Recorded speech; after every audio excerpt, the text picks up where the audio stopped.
As you know, our season got pushed from the fall to the spring. We ended up having the kids come on campus in August. The only thing we could do with the kids was to practice. I had 9 freshmen coming in that didn't have a track season in high school. So when their seasons got dropped, I got calls from my kids saying, hey, listen, we don't have a track season, it's March.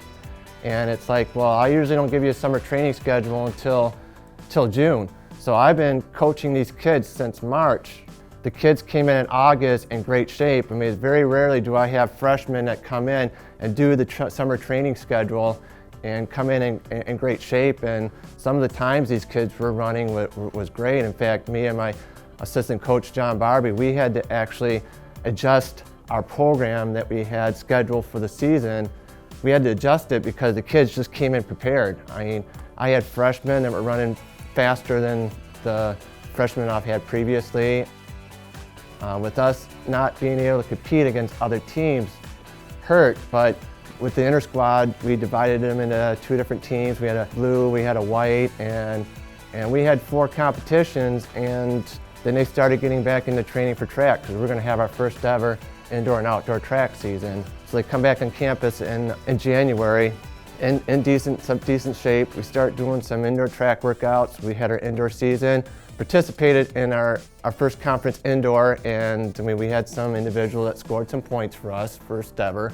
And then as soon as they get done with indoor, our actual cross-country season came up. So we had 3 competitions, actually against other teams in our conference. We had an opportunity to host our first ever cross-country meet. We had 5 other conference teams there. Meet went great, kids did well, we had great weather for it, but on our way back from that, one of my students ended up losing their sense of taste and smell, and went and got tested, and sure enough, they had the COVID virus, and because we were all together in a van, they ended up self-quarantining us for 14 days, which went right into our conference meet for cross country.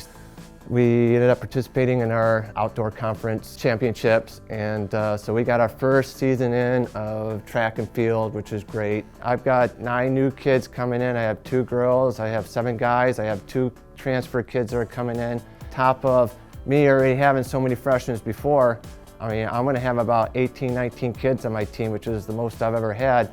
I have 2 or 3 individuals who are some of the top runners in the state.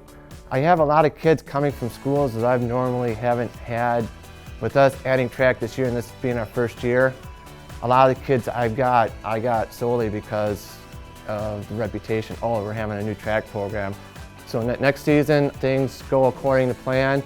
We'll go to some of our traditional meets, the Louisville Classic, we'll go to West Virginia.